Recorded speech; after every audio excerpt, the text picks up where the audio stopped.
I want to touch on this rallying cry that initially it might sound jarring to people who, maybe when they first heard it, or maybe they have heard it over and over again and maybe not know exactly what it means. But you explained it so well.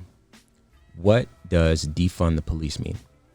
Yeah, I think it's really important for folks to realize, because when people say defund the police, a lot of, the white middle class have been like, you talking about purge? And, it's not that. It's not that.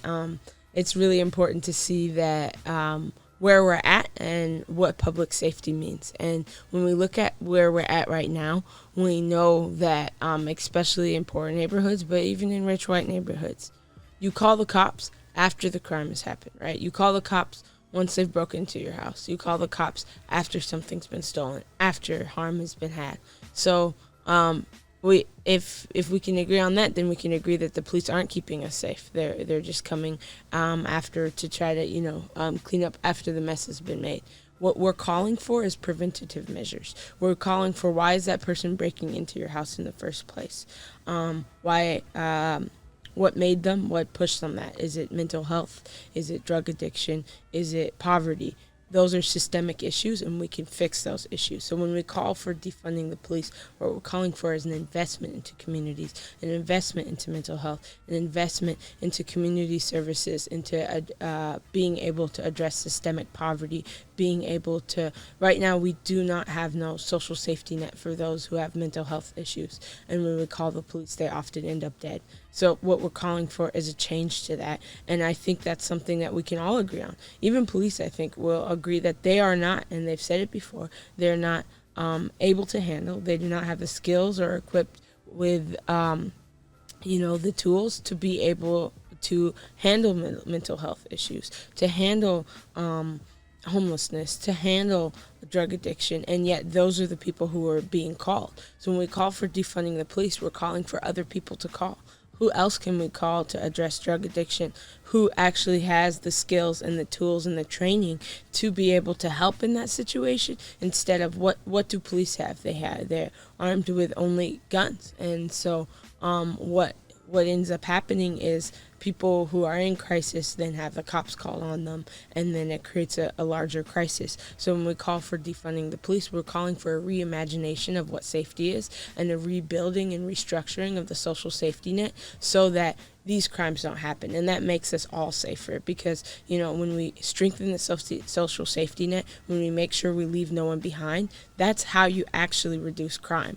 It's not by getting more cops on the street. It's by preventing people from having to do these crimes in the first place, because no one actually wants to commit crimes. It's the society that creates the structures where it causes people to feel like they have no other option but to commit these crimes. And so once we invest in community, we reduce our reliance on police, and that doesn't make us less safe, it makes us more safe. Okay. So what do you say to someone who says, well, in recent years, there has been an increase in police funding and a decrease in the overall crime rate, and that correlation cannot be ignored? What do you say to a person with an argument like that? So crime actually started going down under Bill Clinton. And despite the fact that crime was going down, there was a lot of factors in why that happened. But while crime was going down, he actually pushed for the crime bill, pushed for further criminalization of people, and also for further funding of police departments and prisons.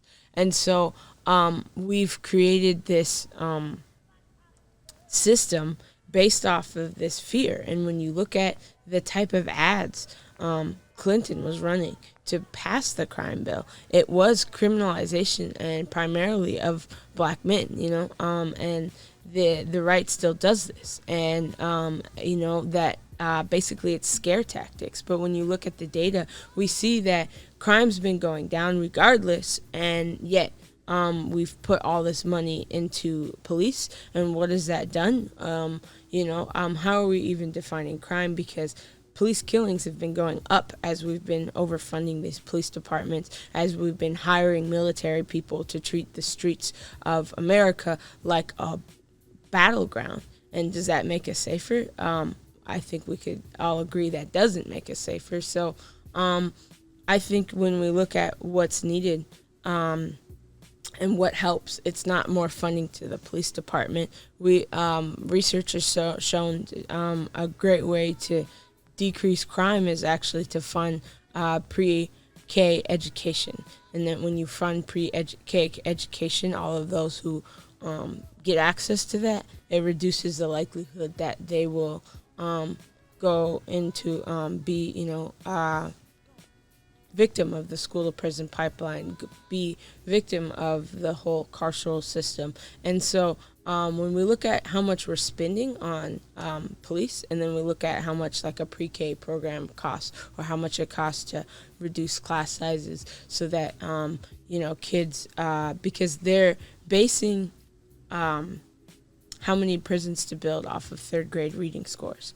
And so we are continuing to divest from education, divest from like community resources, while we're investing into this militarized occupying police force. So what is that going to create? It's going to create like a war. We don't have money for education, but we have money for guns. Is that the type of society that we want to live in? That is not a society that we are safer. That's not a society where it's a society where we're all treated like criminals.